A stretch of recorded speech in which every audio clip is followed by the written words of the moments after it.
Então, se o professor tem um desafio em sala de aula de formar leitores, mas ele não é um leitor, então cabe à formação continuada, que é um direito que o professor tem, de ajudá-lo a construir essa familiaridade, né? A conhecer as práticas e a conhecer os comportamentos de leitura e de escrita que estão envolvidos em cada uma delas.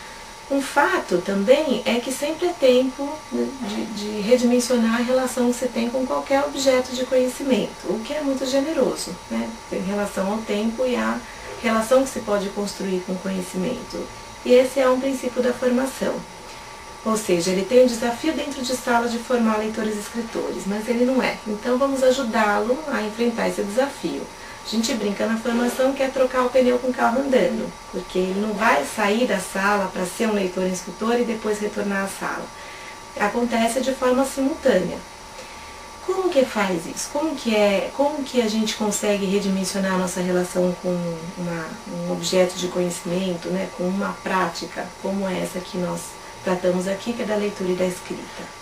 Não tem uma outra forma a não ser começar a olhar para cada uma dessas práticas e se aproximar delas para entender como que elas acontecem, né?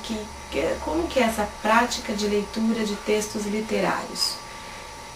Os professores, muitos deles, conhecem muito pouco da literatura, né? Não exercem esse comportamento social de leitor. Então, na formação continuada, os formadores ajudam os professores a conhecer autores, né, a ler junto textos literários, a saber o que se faz depois que se lê um texto, né? Você comenta, você indica, você vai pesquisar um pouco mais sobre aquele autor que você gostou, ou sobre aquele gênero literário que te encantou, que de alguma forma seduziu mais do que outros. Então ele compartilha, o formador, esses comportamentos leitores envolvidos nessa prática. Assim como o professor tem o desafio em sala de aula de formar escritores, não no sentido de escritores profissionais, né, mas de escritores sujeitos que sabem se comunicar muito bem por escrito, né, que conhecem os diferentes gêneros, que sabem as funções comunicativas de cada um deles, né, e que conhecem minimamente os movimentos que animam cada um deles, né, que conhecem as formas, a sua linguagem específica, a sua estética. Então, se o professor tem esse desafio em sala, ele também precisa conhecer essa forma dos textos, precisa conhecer essa prática de escrita de textos. E isso também cabe à formação continuada, como um conteúdo da formação. Em sala ele tem esse desafio, fora de sala, no grupo de formação, o formador vai escrever com ele, né? vai produzir textos junto com ele, para que ele se aproxime desses procedimentos que estão envolvidos no ato de uma escrita, né? Planejar um texto, conhecer o gênero que se pretende escrever, conhecer a linguagem específica daquele texto, o destinatário, sua função comunicativa e, o que é muito importante também, saber que um texto precisa ser revisado, precisa de revisões reiteradas, né?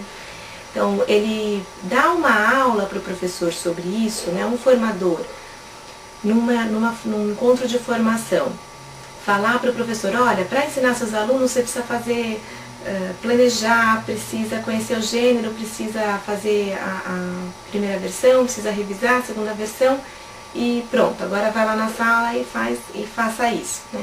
Agora, se o professor ele não participar dessa prática, dificilmente ele vai compreender todos esses procedimentos e comportamentos envolvidos.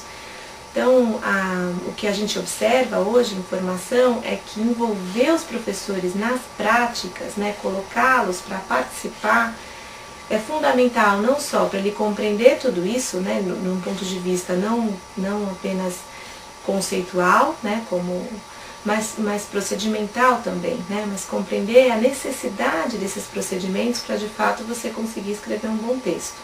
Então, o professor que queira redimensionar a sua relação, que há muito tempo trabalha de uma forma, ou que sabe que para formar leitores e escritores ele precisa mudar a sua relação com a leitura e com a escrita, precisa ter essa disposição pessoal, né, interna, para estudar, para refletir, para colocar em jogo o que pensa, né, o porquê faz, como faz, para que assim consiga gradativamente mudar a sua relação com a leitura e com a escrita.